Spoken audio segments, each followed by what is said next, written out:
സംസ്ഥാന പോലീസ് മേധാവിയാകുന്നു എന്നതാണ്. എങ്ങനെയാണ് അതിനോട് പാർട്ടി സെക്രട്ടറി?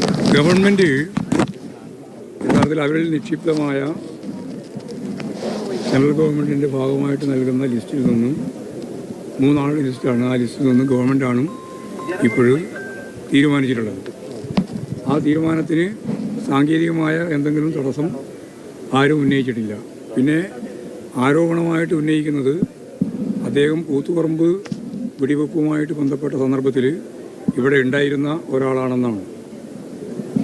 ആ സംഭവത്തിൽ എല്ലാവർക്കും അറിയാം. അന്നത്തെ ഏറ്റവും വലിയ ശക്തിയായിട്ടുള്ള കടന്നാക്രമണം നടത്തുന്ന നേതൃത്വം കൊടുത്തത് ഇവിടെ തളിപ്പറമ്പ് DYSP ആയിരുന്ന ഹക്കീം ബത്തേരിയായിരുന്നു എന്ന്. ഹക്കീം ബത്തേരിയും TT ആൻ്റണിയും അവർ രണ്ടും ചേർന്നുകൊണ്ടാണ് ഈ രീതിയിലുള്ള ഒരു വർക്കിലേക്ക് എത്തിയിട്ടുള്ളത് എന്നാണ് കോടതി തന്നെ നിരീക്ഷിച്ചിട്ടുള്ളത്. രവതാ ചന്ദ്രശേഖരന് 2 ദിവസം മുമ്പാണ് അദ്ദേഹം IPS ട്രെയിനിങ് കഴിഞ്ഞ് തലശ്ശേരി ജോയിൻ ചെയ്തത്. 2ാമത്തെ ദിവസമാണ് ഈ സംഭവം നടക്കുന്നത്. അതുകൊണ്ട് അദ്ദേഹത്തിന് ഇതിൻ്റെ അകത്ത് കാര്യമായ പരിചയമോ പ്രദേശത്തെ പറ്റിയുള്ള അറിവോ ഒന്നും ഇല്ലാതെ അദ്ദേഹം ഈ സംഭവം നടക്കുന്നതിന് 2 മണിക്കൂർ മുമ്പ് തന്നെ അവിടെ ഉണ്ടായിരുന്നതാണ്. അവിടെ MP ജയരാജൻ ഉൾപ്പെടെയുള്ള അന്നത്തെ യുവജന നേതാക്കന്മാരോട് സംസാരിച്ച ഒരു ഭാഗത്തേക്ക് മാറി നിൽക്കണം എന്ന് പറയുകയും അവരെല്ലാം മാറി നിൽക്കുകയും ചെയ്തതാണ്. അപ്പോഴാണ് മന്ത്രി ഉൾപ്പെടെയുള്ള ഈ വ്യൂഹം ഈ പറയുന്ന ഞാൻ നേരത്തെ ചൂണ്ടിക്കാണിച്ചിട്ടുള്ള 2 ആളുകൾ ചേർന്ന്, 2 ആളെന്ന് പറയുമ്പോൾ ഒന്ന് ഹക്കീം ബത്തേരി തന്നെയാണ് അതിന് മുൻകൈ എടുത്ത് എല്ലാ അർത്ഥത്തിലും ലാത്തി ചാർജും വെടിവെപ്പ് ഉൾപ്പെടെ നടന്ന നേതൃത്വം കൊടുത്തതെന്നാണ് കോടതിയിൽ തന്നെ കൃത്യമായിട്ട് പറഞ്ഞിട്ടുള്ളത്.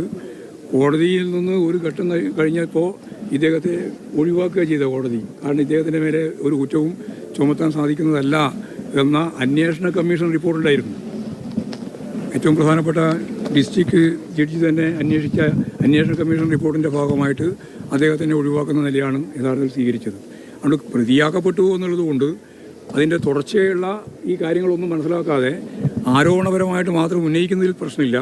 ഗവൺമെൻറ് തീരുമാനിച്ചൊരു കാര്യമാണ്. ഗവൺമെൻറ്റിനെ സംബന്ധിച്ചിടത്തോളം അവർക്ക് ഏറ്റവും ഫലപ്രദമായിട്ട് പോലീസിൻ്റെ മേധാവിയായിട്ട് വരാൻ പറ്റിയ ഒരാൾ എന്ന നിലയിലാണല്ലോ തിരഞ്ഞെടുക്കുന്നത്. ആ തിരഞ്ഞെടുത്തു എന്നുള്ളത് മാത്രമേ നമ്മൾ ഇതിൽ കാണേണ്ടിയുള്ളൂ. പാർട്ടിക്ക് വേറെ ഇതിൻ്റെ ഭാഗമായിട്ട് വേറെ ഒന്നും തന്നെ ചൂണ്ടിക്കാണിക്കാനില്ല. അദ്ദേഹത്തെ ശിക്ഷിക്കുകയോ ശിക്ഷ ഏറ്റുവാങ്ങുകയോ ചെയ്തിട്ടുള്ള ഒരാളല്ല.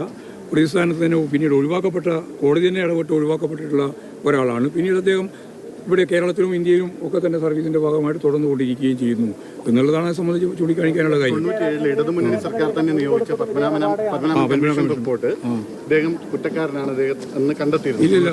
പത്മനാഭൻ കമ്മീഷൻ റിപ്പോർട്ടിന്റെ അടിസ്ഥാനത്തിലാണ് അദ്ദേഹത്തിനെതിരെ കേസെടുക്കാൻ തീരുമാനിക്കുന്നത്. പത്മനാഭൻ കമ്മീഷൻ റിപ്പോർട്ടിന്റെ ഭാഗമായിട്ട് തന്നെയാണ് കോടതിയെ ഒഴിവാക്കിയത്. അന്വേഷണ കമ്മീഷന്റെ ഭാഗമായിട്ടല്ല, അന്വേഷണ കമ്മീഷന്റെ ഭാഗമായിട്ട് അന്വേഷിച്ചു. അതിൻ്റെ അകത്ത് പറഞ്ഞ കാര്യം വെച്ചുകൊണ്ട് പിന്നീട് റിവ്യൂ ഇതിൻ്റെ അടിസ്ഥാനപ്പെടുത്തിയിട്ട് കോടതി തന്നെ അദ്ദേഹത്തെ ഒഴിവാക്കുന്ന നിലയാണ് സ്വീകരിച്ചത്. അത്രയേ ഉള്ളൂ കാര്യം. അതൊക്കെ ആയിരിക്കും അല്ലാണ്ടിരിക്കുമോ? അല്ലെങ്കിൽ ആരെങ്കിലും പറഞ്ഞ FIR വരൂലേ? കേസ് സ്വാഭാവികമായിട്ടും വരൂലേ? കേസിൽ വന്നതുകൊണ്ട് മാത്രം ശിക്ഷിക്കപ്പെടുമോ?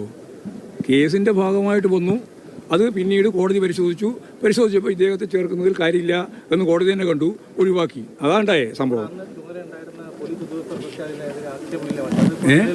ആക്ഷേപം അന്നത്തെ വയസ്സിൽ ആക്ഷേപം ഉന്നയിച്ചിട്ടില്ല. എല്ലാവരും ഉന്നയിച്ചിട്ടുണ്ടല്ലോ. പക്ഷേ അത് സംബന്ധിച്ച് പിന്നീടല്ലേ കൃത്യമായ തീരുമാനം വരുന്നത്. കോടതിയല്ലേ അതിൻ്റെ മേലെ കൃത്യമായ നിലപാട് സ്വീകരിക്കുന്നത്. ആ തീരുമാനം വരുമ്പോഴേക്ക് ഇവരൊന്നുമില്ല. അത്രയേ ഉള്ളൂ കാര്യം. MP ജയരാജനും ഉണ്ടായിരുന്നു. അറിയുന്നില്ല ആരെല്ലാം മുറിവൊന്നും അല്ലല്ലോ ഞാൻ പറയുന്നത്. ഇപ്പോൾ നിയമനത്തെ സംബന്ധിച്ചിടത്തോളം പറയുമ്പോൾ അത് വെടിവെപ്പിൻ്റെ ഭാഗമായിട്ട് പ്രതി ചേർക്കപ്പെട്ട പശ്ചാത്തലത്തിൽ പാടുണ്ടോ ഇല്ലയോ എന്നുള്ളതാണല്ലോ ചോദ്യം. അത് ഒഴിവാക്കപ്പെട്ട പശ്ചാത്തലത്തിൽ ഗവൺമെൻറ് തീരുമാനിച്ചിരിക്കുന്നു എന്നാണ് ഞാൻ പറഞ്ഞത്. അത്രയേ ഉള്ളൂ. പ്രത്യേകിച്ച് താല്പര്യമൊന്നും ഞങ്ങൾക്ക് പ്രത്യേക താല്പര്യമോ പ്രത്യേകമായ എന്തെങ്കിലും ഒരു കാര്യമോ പറയേണ്ടിയില്ല. ഗവൺമെൻറ് തീരുമാനിച്ചിരിക്കുന്നു. അല്ല, പ്രവർത്തകരുടെ സ്വാഭാവികമായും പ്രശ്നം ഉണ്ടാക്കാൻ വേണ്ടിയിട്ടാണല്ലോ നിങ്ങൾ ഇടപെട്ടുകൊണ്ടിരിക്കുന്നത്. ഞങ്ങളെ സംബന്ധിച്ചിടത്തോളം ഇതിനകത്ത് ഗവൺമെൻറ് തീരുമാനമാണ്. ആ ഗവൺമെൻറ് തീരുമാനം അംഗീകരിക്കുന്നു എന്ന് മാത്രമേ ഞങ്ങൾക്ക് പറയാനുള്ളൂ. ഒരാളും ഒരു എതിർപ്പും പ്രകടിപ്പിച്ചില്ല. P ജയരാജന് എതിർപ്പ് പറയുന്നത് വെറുതെ പറയാനുള്ളത്. വെറുതെ ഞങ്ങൾ പറഞ്ഞുകൊണ്ടിരിക്കുകയാണ്. അതേ സർക്കാരാണ് നമ്മൾ അതെല്ലാം വിശദീകരിക്കണം. ശരിയല്ലേ? അത് പറഞ്ഞാൽ അത് വിമർശനമാണ്. പിന്നെ പാർട്ടി അതിനൊപ്പം തന്നെയാണ്.